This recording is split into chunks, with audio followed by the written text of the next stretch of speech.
बिस्मिल्लाहिर्रहमानिर्रहीम। अस्सलाम वालेकुम। कैपिटल टॉक में खुशामदीद। इस्लामाबाद में इस वक्त बड़ी बड़ी ख़बरों का एक तूफ़ान बरपा है। आप जानते हैं कि कल पेशावर हाई कोर्ट की तरफ से पाकिस्तान तहरीक-ए-इंसाफ को बल्ले का निशान जो है वो वापस किया गया था।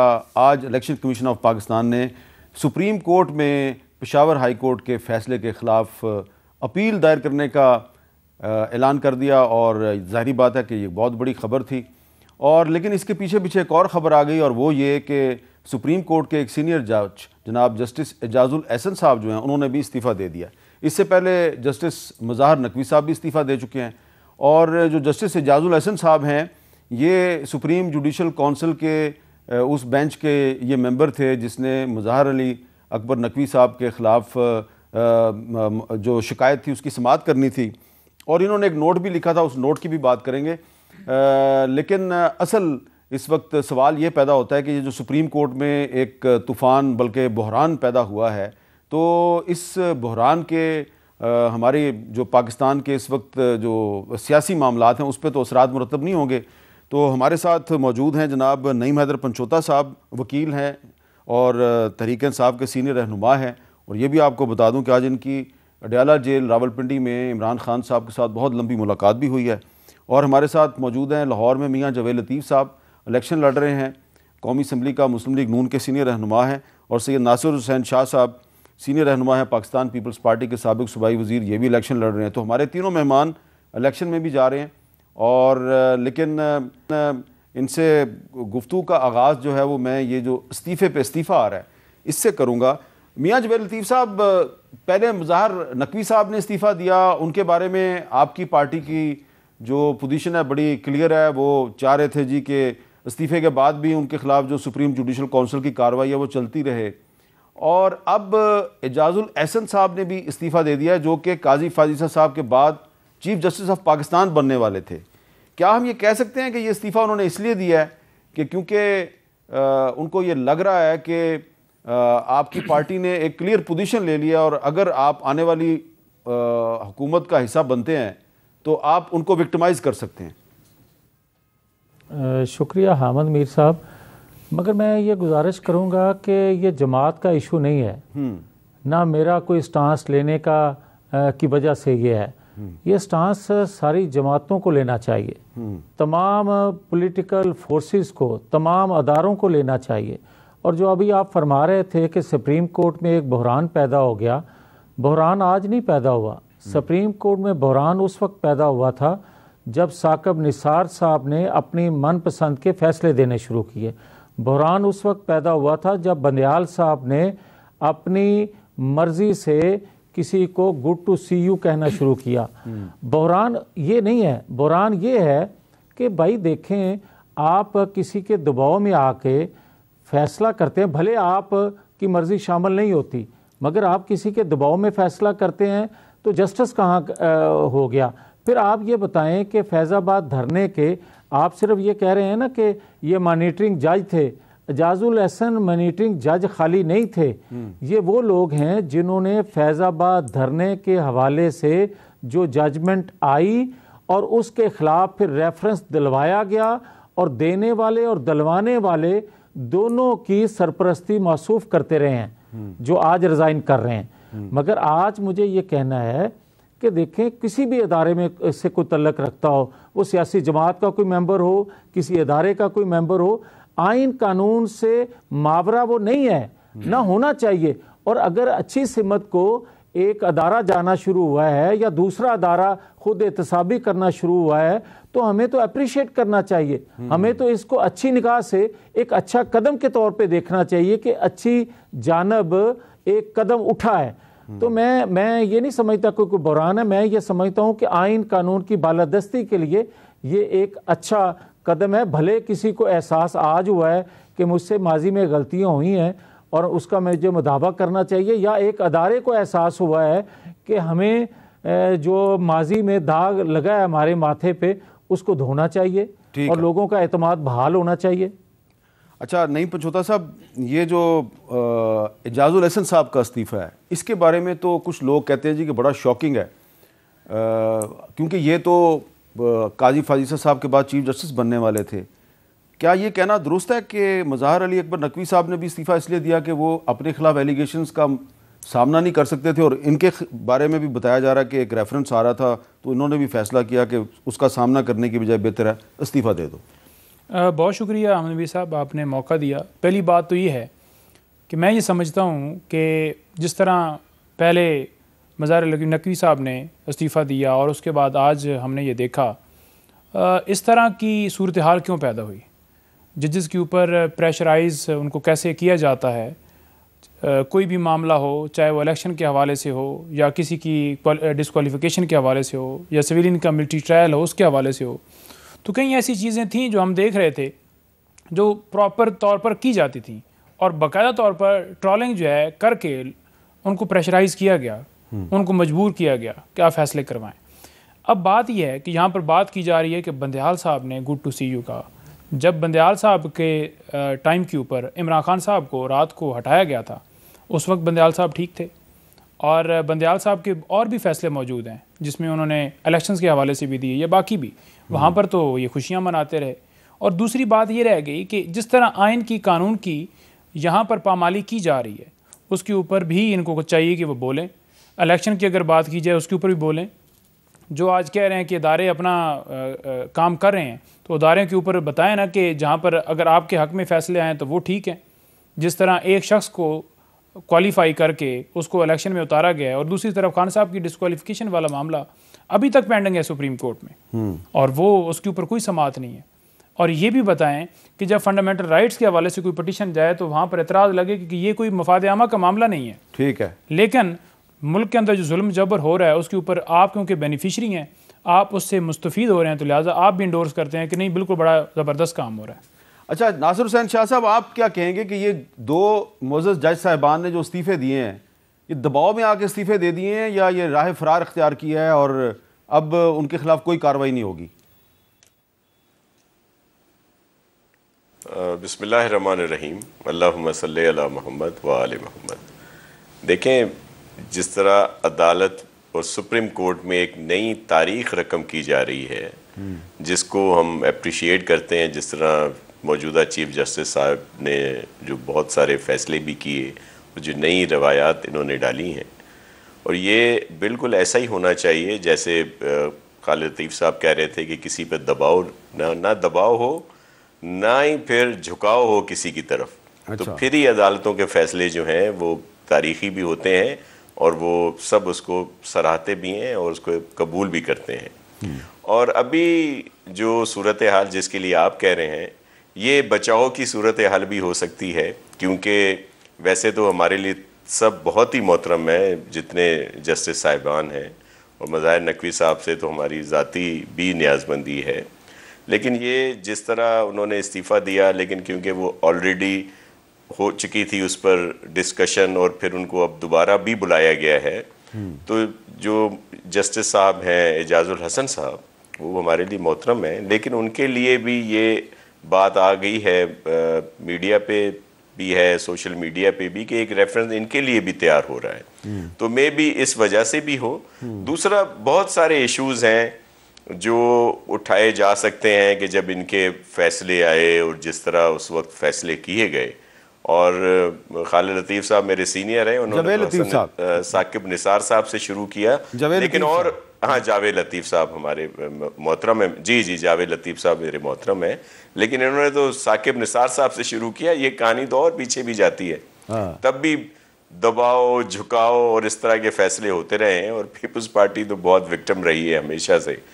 तो अब हम समझते हैं कि जो काजी फाइज ईसा साहब, चीफ जस्टिस साहब, जो नई तारीख रकम कर रहे हैं, इसके बड़े अच्छे असर आएंगे, और कोई बहरान नहीं है, बल्कि बहरानों को तो टल जाएंगे, ठीक है, और आइंदा जो भी सिलसिले होंगे वो बेहतर होंगे, और हम तो अच्छी उम्मीद समझते हैं। अच्छा, मैं थोड़ा सा नाजरीन को बता दूं कि मामला क्या है कि मज़ाहर नकवी साहब के ख़िलाफ़ सुप्रीम जुडिशल काउंसिल में एक रेफरेंस गया। दरख्वास्तें तो बहुत सी गई, लेकिन एक रेफरेंस जो है उसकी बुनियाद पर समाअत शुरू हो गई। तो जो बेंच तश्कील दिया गया उसकी समाअत के लिए, उसमें एजाजुल एहसन साहब भी थे। एजाजुल एहसन साहब ने एक 4 सफ़े का नोट जो है वो परसों जारी किया था, और उसमें उनकी पोजीशन बड़ी वाज़ेह है, और उसमें वो ये कह रहे हैं जी कि on 22/11/2023 I had refused to join the other honourable members of the council in issuing the second show cause notice to the honourable Justice Sayyid Mazahar Ali Akbar Naqvi साहब। और आगे चल के उन्होंने ये कहा है कि in so far as the allegations are concerned, they are in my opinion utterly without merit or substance, both in law and or as the case may be, even as a prima facie appraisal of the facts such as they are। और आखिर में नकवी साहब के बारे में उन्होंने कहा है कि allegation number 1 is that the respondent जज is approachable, this is highly obnoxious claim that is based entirely on audio clips और judicial orders। और वो कहते हैं जी कि the law is equally well settled by more than one judgment of this court as regards the use of audio video clips in any proceedings, the making of this allegation and its inclusion in the show cause notice are in clear violation of the settled law। तो उनका एक ख्याल था एजाजुल हसन साहब का कि मुज़ाहिर नकवी साहब के ख़िलाफ़ जो प्रोसीडिंग चल रही है यही गैर कानूनी है। तो मुज़ाहिर नकवी साहब ने तो इस्तीफ़ा दिया, तो एजाजुल हसन साहब ने भी इस्तीफ़ा दे दिया। लेकिन साथ ही साथ जैसा कि नासिर शाह साहब भी कह रहे हैं, ये भी खबर गर्म है कि एजाजुल हसन साहब के ख़िलाफ़ भी एक रेफरेंस चल रहा था। तो अब ये मामला जो है ये सुप्रीम जुडिशल कौंसिल जो है वो उसमें है, तो इस पर हम मज़ीद बहस नहीं करते। अब पंचोता साहब आप हमें ये बताएं कि आज आपकी मुलाकात हुई इमरान खान साहब के साथ, गौहर साहब भी थे और भी लोग थे, क्या आपकी पार्टी की टिकटों का मसला हल हो गया? बहुत शुक्रिया जी। बिल्कुल आज मुशावरत हुई, लेकिन अदालत ने हुक्म दिया था कि इनको मुलाकात के लिए, मुशावरत के लिए इजाज़त दी जाए। लेकिन अगर मुशावरत की बात की जाए तो जो लिस्टें बनाकर गौहर साहब लेकर गए थे, पहले तो उन्हें काफ़ी देर जो है, मैं तो ये समझ रहा हूँ कि तकरीबन कोई 2 घंटे के करीब इंतज़ार करवाया गया बाहर। और जब वो अंदर आए हैं तो उस वक्त उनके पास लिस्ट नहीं थी। उन्होंने कहा कि आप नहीं मुशावरत कर सकते। यानी कि इतना खौफ है। आपने बल्ले के ऊपर हमला किया, इमरान खान के ऊपर वज़ीराबाद में हमला किया, आपने उनको डिस्क्वालीफाई किया, उनके ऊपर केसेस बनाए और पार्टी को जिस तरह से क्रैक डाउन, क्रैश किया, अगवा किए, सारी चीज़ें ऑन रिकॉर्ड हैं। लेकिन उसके बावजूद आप देखें कि वो इस बात के ऊपर पाबंदी लगा रहे हैं कि उनसे मुशावरत ना हो और वो जो बेहतर उम्मीदवार हैं सही मुशावरत करके चूज़ ना कर सकें। ज़ुबानी कितने का आपको हल्के याद रह सकते हैं? अगर 800 लोगों का जिक्र करना है, वहाँ पर 1 2 3 एक तरीक़ाकार है ना जी कि ये हमारे उम्मीदवार हैं, इनमें से ये इनकी ये पोजीशन है। उसमें एक प्रोसेस है, उस प्रोसेस को अडॉप्ट करने के लिए, उस प्रोसेस के अंदर उसको चूज़ करने के लिए वो भी हमें जो है वो दिक्कत आई। तो आप कहाँ से इलेक्शन लड़ेंगे? सर मैं एप्लीकेशन जो है वो दी थी वहाँ पर सरगोदा में NA 82 और PP 71 से, जो भी फिर खान साहब का फैसला होगा। और ये कोई क्लियर हुआ है क्योंकि शेर अफजल मरवत साहब कहाँ से इलेक्शन लड़ेंगे? देखें आज रात को फैसला आएगा जी। आज मुशावरत वैसे जो जितना एक ज़ुबानी हो सकता था वो मुकम्मल हो गई है। बाकी जो मुशावरत है वो फिर मजीद जो है हो के और इंशाअल्लाह ताला आज आपसे पूछना मुनासिब नहीं है, लेकिन मैं वैसे ही अपने नाज़रीन को बताता हूँ कि शेर अफजल मरवत साहब जो हैं वो कोशिश कर रहे थे इस्लामाबाद से टिकट लेने की, और इस्लामाबाद से शुएब शाहीन साहब भी जो उन्होंने भी अप्लाई किया हुआ है। तो शेर अफजल मरवत साहब को कहा गया कि आप लकी मरवत से इलेक्शन लड़ें जहाँ से आपका ताल्लुक है। तो उन्होंने कहा फिर शुएब शाहीन साहब को भी इस्लामाबाद से टिकट ना दें। तो झगड़ा तो इधर चल रहा है, लेकिन झगड़ा मुस्लिम लीग नून में भी चल रहा है। जवेद लतीफ़ साहब, मैं आपको एक आपके मोहतरम लीडर साबिक़ वज़ीर आज़म जनाब नवाज़ शरीफ साहब जो हैं उनका एक क्लिप सुनवाना चाहता हूँ कि जब दानियाल अजीज़ और तलाल चौधरी के ख़िलाफ़ कंटेम्प्ट ऑफ कोर्ट की प्रोसीडिंग शुरू हुई तो नवाज़ शरीफ साहब ने इन दोनों को अपने राइट लेफ्ट पे खड़ा करके क्या कहा था, आज मैं आपको भी सुनाना चाह रहा हूँ और पूरे पाकिस्तान को सुनाना चाह रहा हूँ, ज़रा सुने। आप जानते नहीं शख्स को, जानते हो कि नहीं? अब इसकी बारी आ गई है। कहाँ है हमारा वो दानियाल अजीज? कहो इसके खिलाफ भी, इसके खिलाफ भी कंटेम्प्ट लग गई है। बोलो बोलो, ये आपको मंजूर है? फैसला दानियाल, फैसला चौधरी तलाल, फैसला आ गया आपके सामने।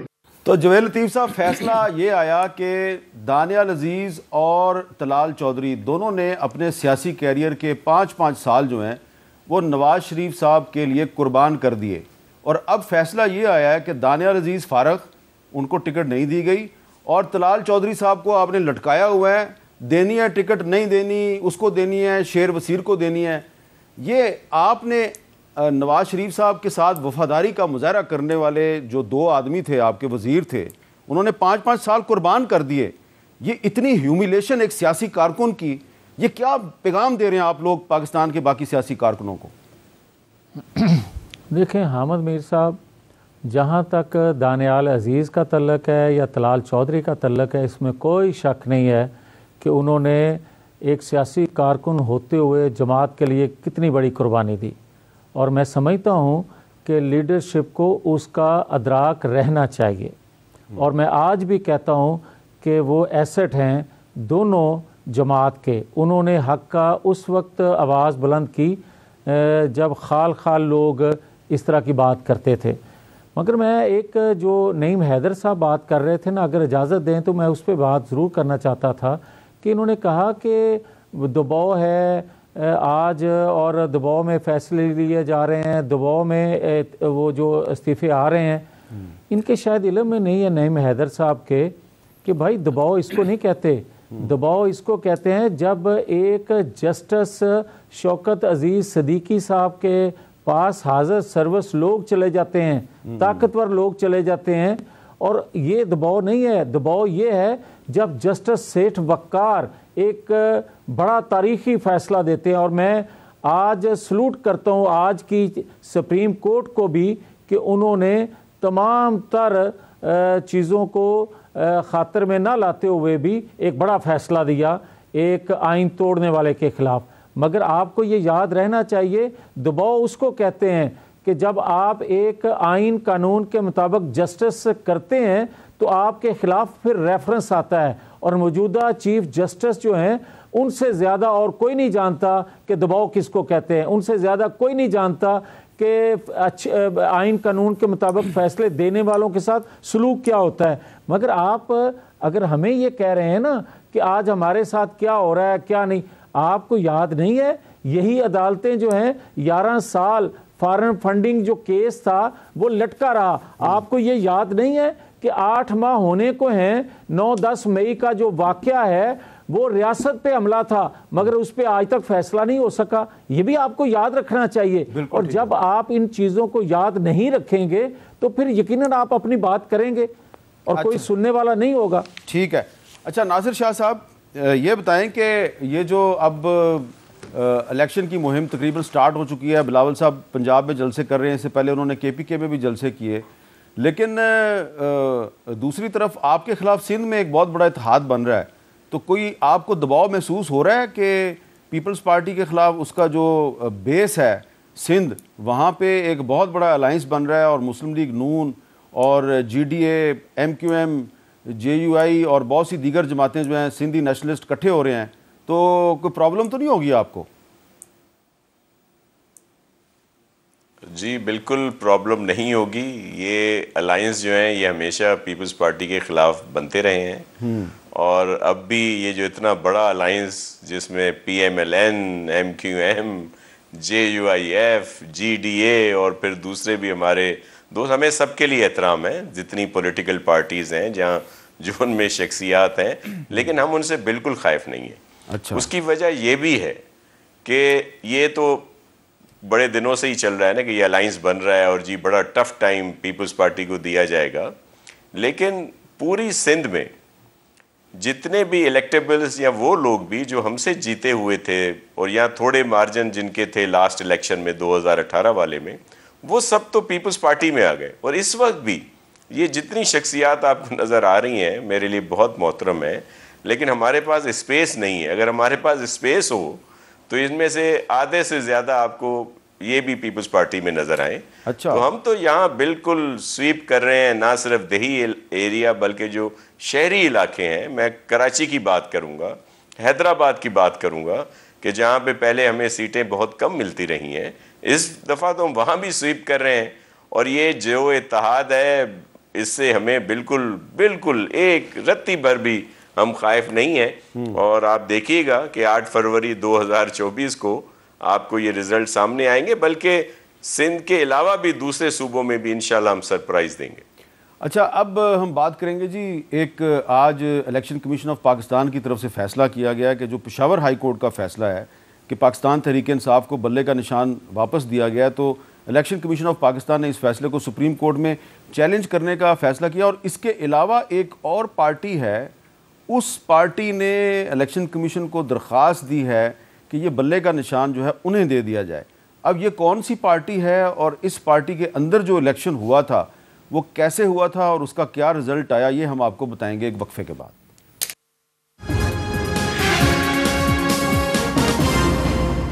कैपिटल टॉक में खुशामदीद। एक पार्टी है जी जिसने दरख्वास्त दिया इलेक्शन कमीशन को कि बल्ले का निशान उसको दे दिया जाए। इस पार्टी का क्या नाम है जी?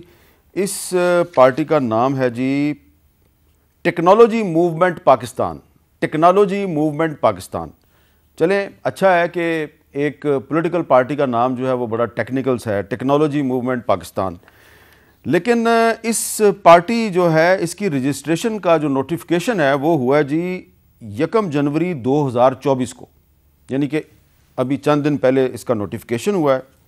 और इस पार्टी के जो इलेक्शन रिजल्ट्स हैं जो कि इलेक्शन कमीशन ऑफ पाकिस्तान के ज़राए से हमें मिले हैं, वो आप देखें कि इनके जो चेयरमैन हैं वकार ज़का साहब अनअपोज्ड हुए हैं, कोई नहीं लिखा हुआ आगे इनको कितने वोट मिले हैं।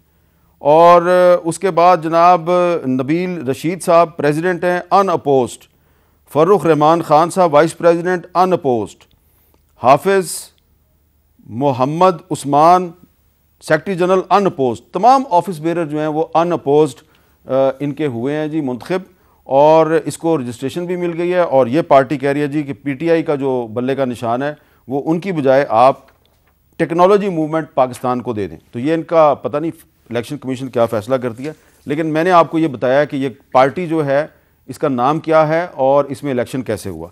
अब आप बताएं जी नईम पचौता साहब कि इलेक्शन कमीशन ये कहता है जी कि आपकी पार्टी के अंदर जो इलेक्शन हुआ वो सही तरीके से नहीं हुआ, आपको इलेक्शन सही करवाना चाहिए था, और जो पेशावर हाई कोर्ट ने जो आपको बल्ले का निशान वापस दिया है तो वो गलत दिया है। आपका इस पर क्या मौक़िफ़ है? देखिए, पहला इलेक्शन भी ठीक था जी अहमद साहब, दूसरा इलेक्शन उन्होंने कहा कि आपने ठीक नहीं करवाया, तो लिहाजा हमने दूसरा भी कर दिया और साथ हम लेकर चले गए वहाँ पर पेशावर हाई कोर्ट में। पेशावर हाई कोर्ट ने जब एक हुक्म दे दिया उसके बाद उसको इम्प्लीमेंट करने की जगह के ऊपर, जिसमें यह कहा गया था कि बल्ले का निशान इन्हें दिया जाए और सर्टिफिकेट को अपलोड किया जाए, वो नहीं किया गया, बल्कि इलेक्शन कमीशन एक पार्टी बन गया और वो दोबारा जो है इंट्रा कोर्ट अपील फाइल कर दी गई। अब जब दोबारा पेशावर हाई कोर्ट ने फैसला दे दिया कि आप बल्ले का निशान जो है वो इन्हें अलॉट करें और सर्टिफिकेट अपलोड करें, अभी आप देख लें कि तकरीबन 26-27 घंटे हो गए लेकिन अपलोड नहीं किया गया। हमारा ऊपर टाइम है, हमने टिकटें जो हैं वो जारी करनी है, दूसरी तमाम जमातें कंपेन कर रही हैं और हमें बल्ले के चक्कर में ही आपने जानबूझकर लटकाया हुआ है कि ये टिकट आपकी पार्टी की असल ताकत बल्ले का निशान है या आपका मंशूर है? इमरान खान है और उसका विजन है, उसका मंशूर। तो इमरान खान तो बॉलर था। बात जी, इमरान खान तो बॉलर था, बैट्समैन तो नहीं था। देखें, बॉलर था या बैट्समैन था, हाँ। इस वक्त जो है ना उसके नाम से, उसके बल्ले से, उसके खंबे से, हर चीज से डर है। और दूसरी बात, अच्छा, जो एप्लीकेशन लेकर आए हैं कि हमें बल्ले का निशान दिया जाए, पेशावर हाई कोर्ट ने फैसला दे दिया, उन्होंने कहा कि बल्ले का निशान अलॉट कर दिया जाए। जब किसी को निशान अलॉट होता है तो तब दूसरे शख्स को, किसी भी पार्टी को नहीं दिया जा सकता। ये इलेक्शन एक्ट है। ठीक और दूसरे नंबर पर बात यह है जो लतीफ़ साहब ने कही 9 मई के हवाले से, या दबाव के हवाले से।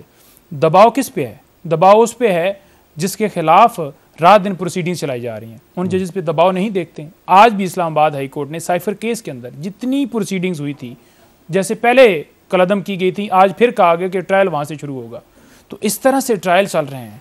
अदालत में दरख्वास्त दी जाती है कि हम एप्लीकेशन विड्रॉ करना चाहते हैं, 11 महीने लग जाते हैं वो विड्रॉल के ऊपर, और वहाँ पर फैसला सुना दिया जाता है और इमरान खान को सजा हो जाती है।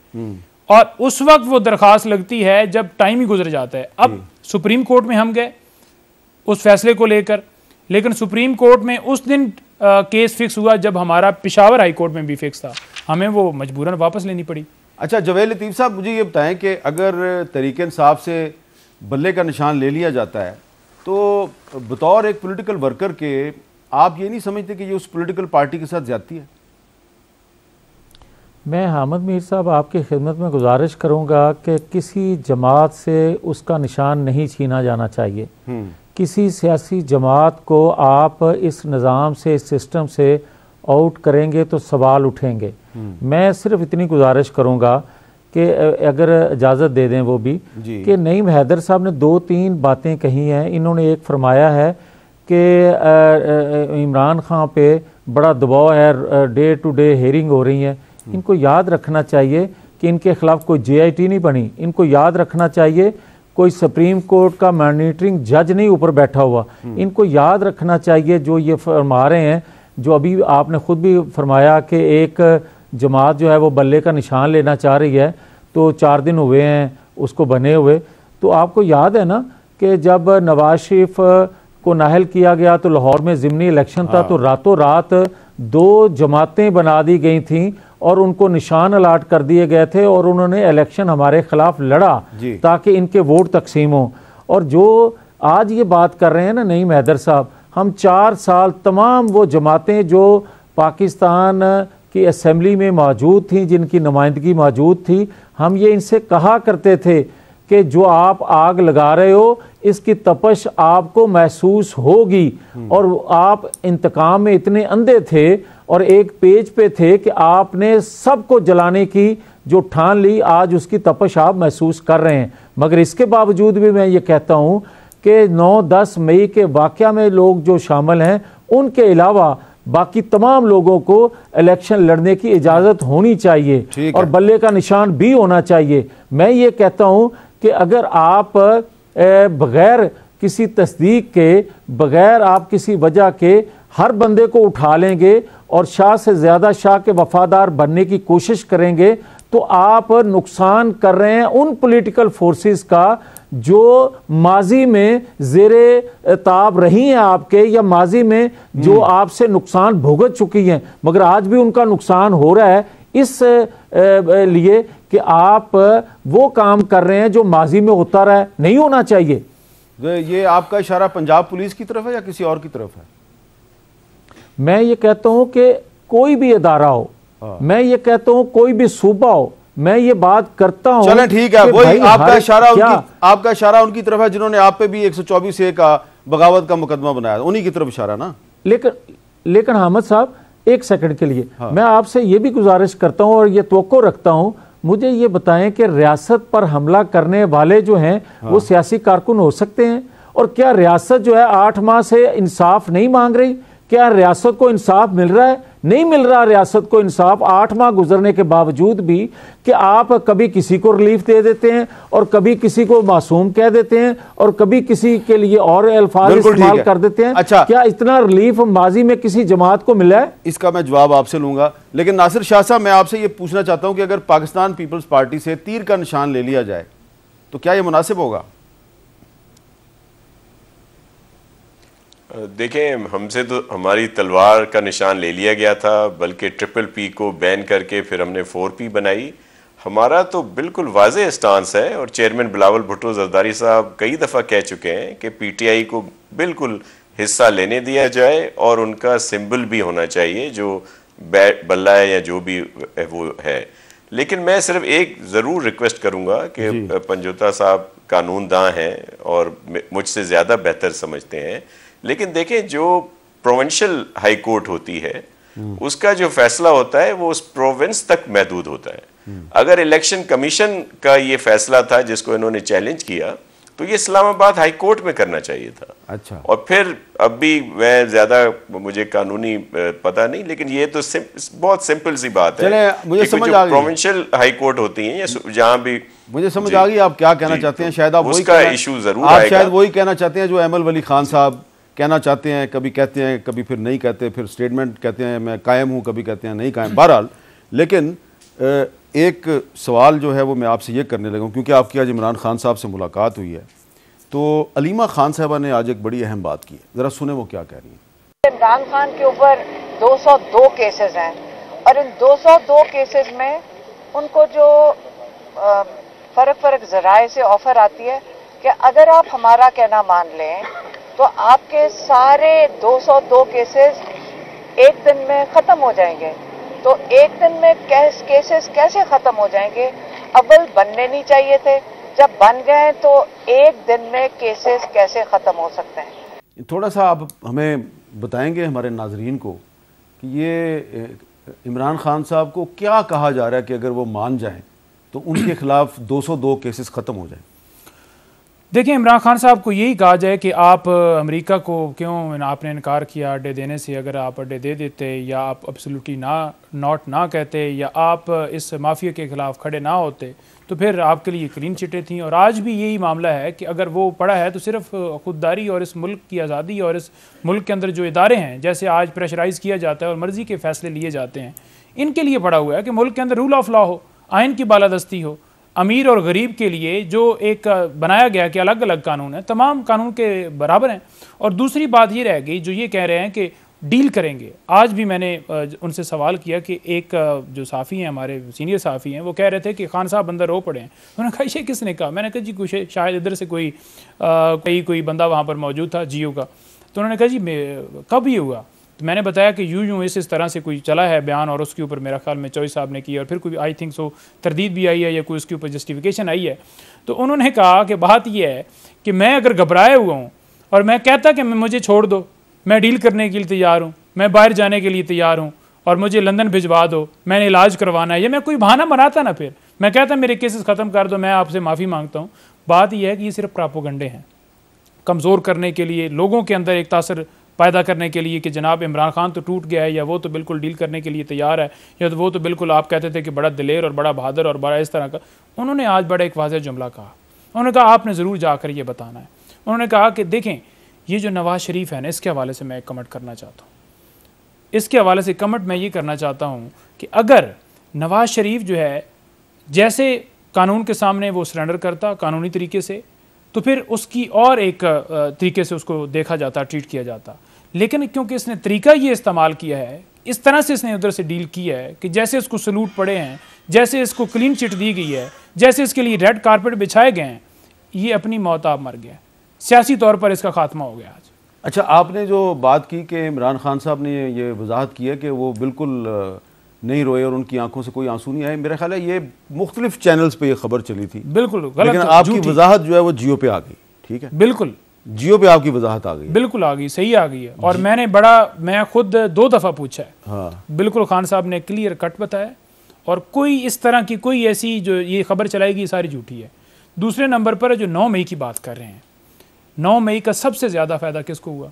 आज भी खान साहब ने कहा उसके ऊपर क्यों नहीं JIT बनाई जाती, क्यों नहीं इंडिपेंडेंट तहकीकात जो है वो की जाती, कि उसके ऊपर एक इंडिपेंडेंट कमीशन बनाया जाए। मैं JIT कह रहा हूँ, सॉरी, इंडिपेंडेंट तहकीकात होनी चाहिए, जुडिशल कमीशन हो जो कि तहकीकात करे, उसके बाद सारी फाइंडिंग आए कि किसका कसूर है और उसके बेनिफिशियरी कौन है। आपने क्योंकि नवाज शरीफ साहब के बारे में बात कर दिया, तो अब जवेद लतीफ़ साहब थोड़ा सा अगर आप वजाहत करना चाहते हैं तो कर दें कि क्या वाकई आप लोग खुश होते हैं कि जब ये इस तरह की खबरें आती हैं कि वो जेल में इमरान खान रो पड़ा है?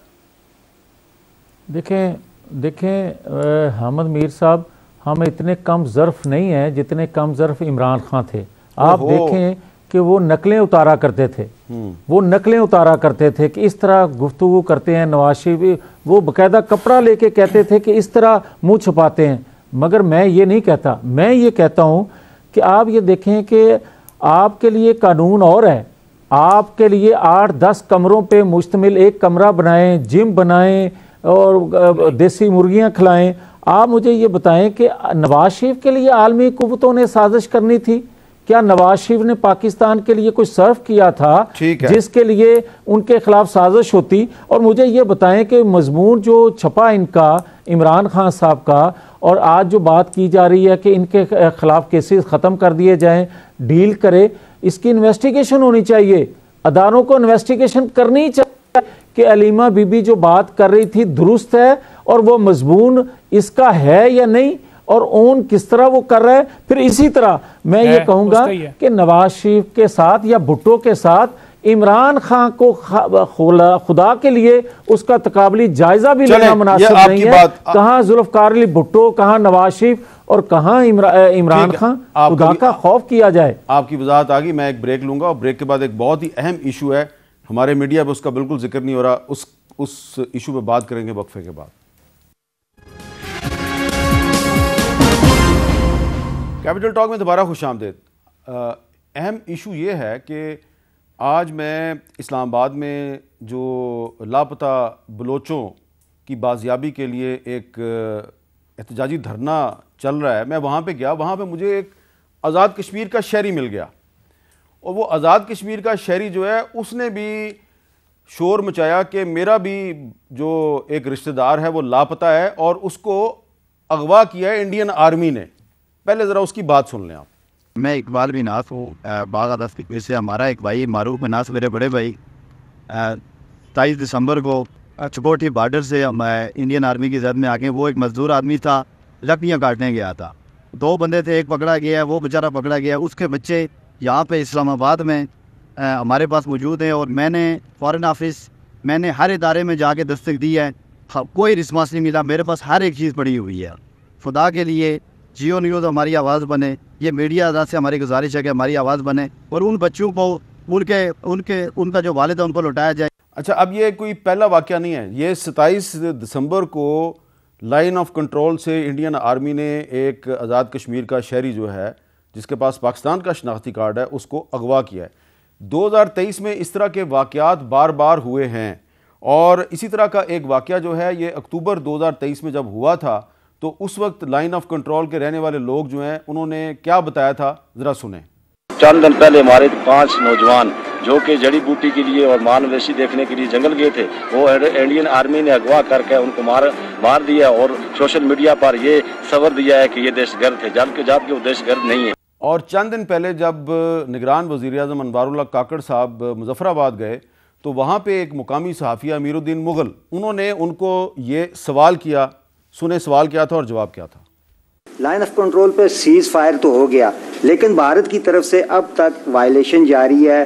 घास काटते हुए, लकड़ लाते हुए, बूटियाँ चुनते हुए लोगों को अगवा किया जाता है, फिर उनको मार दिया जाता है। जिंदा तो क्या मिलते, लाशें भी नहीं मिलती। लेकिन माजरत के साथ हमारी हुकूमत इस पे नहीं बोलती। ऐसा नहीं है कि हमने बिल्कुल कोई स्टैंड नहीं लिया और हमारी तरफ से भी रिटेलेटरी फायर्स होती हैं, उनके मोर्चों पे हम हमले करते हैं। ऐसी सूरत-ए-हाल नहीं है कि बस वो आते हैं, हमें मारते हैं, चले जाते हैं और हम देख रहे हैं उनको।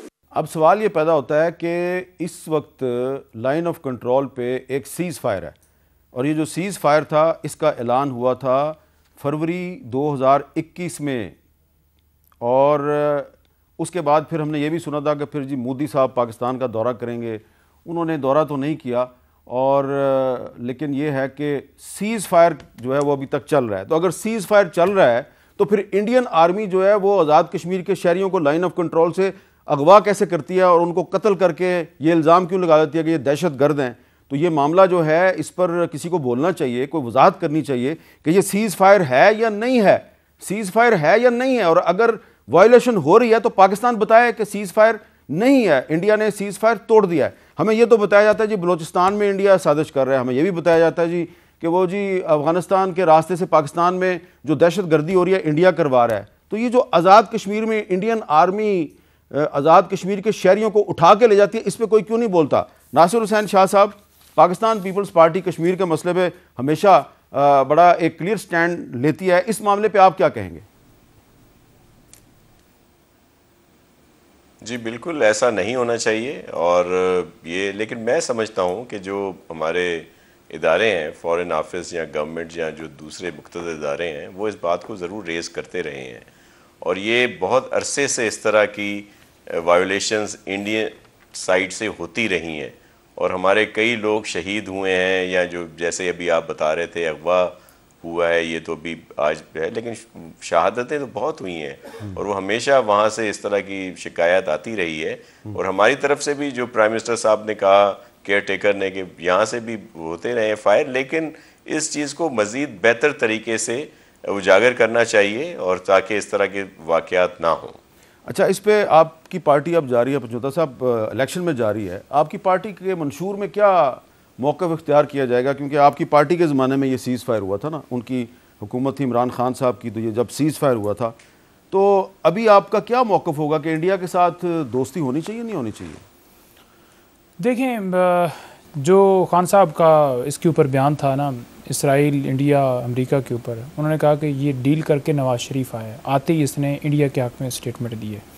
और लापता अफराद की अगर बात की जाए तो मैं बड़ा हैरान हूँ।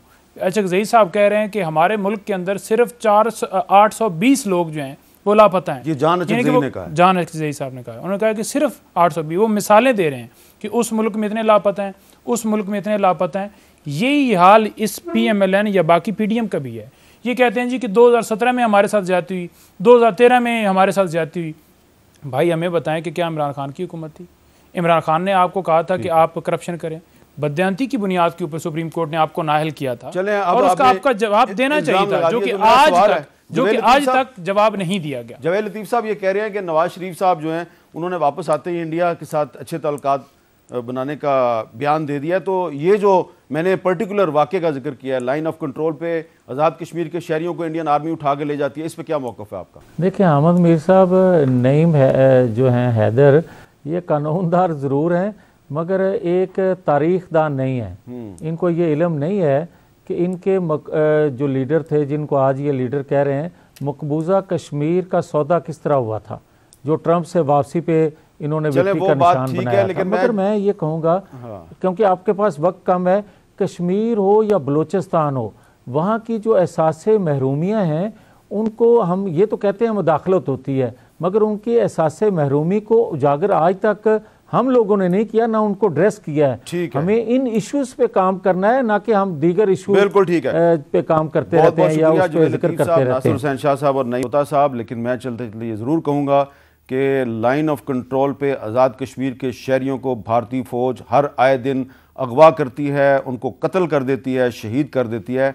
पाकिस्तान के दफ्तर ख़ारजा को इस इशू पे एक वाज़ेह स्टैंड लेना चाहिए और जो अगवा शुदा शहरी हैं आज़ाद कश्मीर के, उनको बाजियाब कराना चाहिए। इजाज़त दीजिए, अल्लाह हाफ़िज़।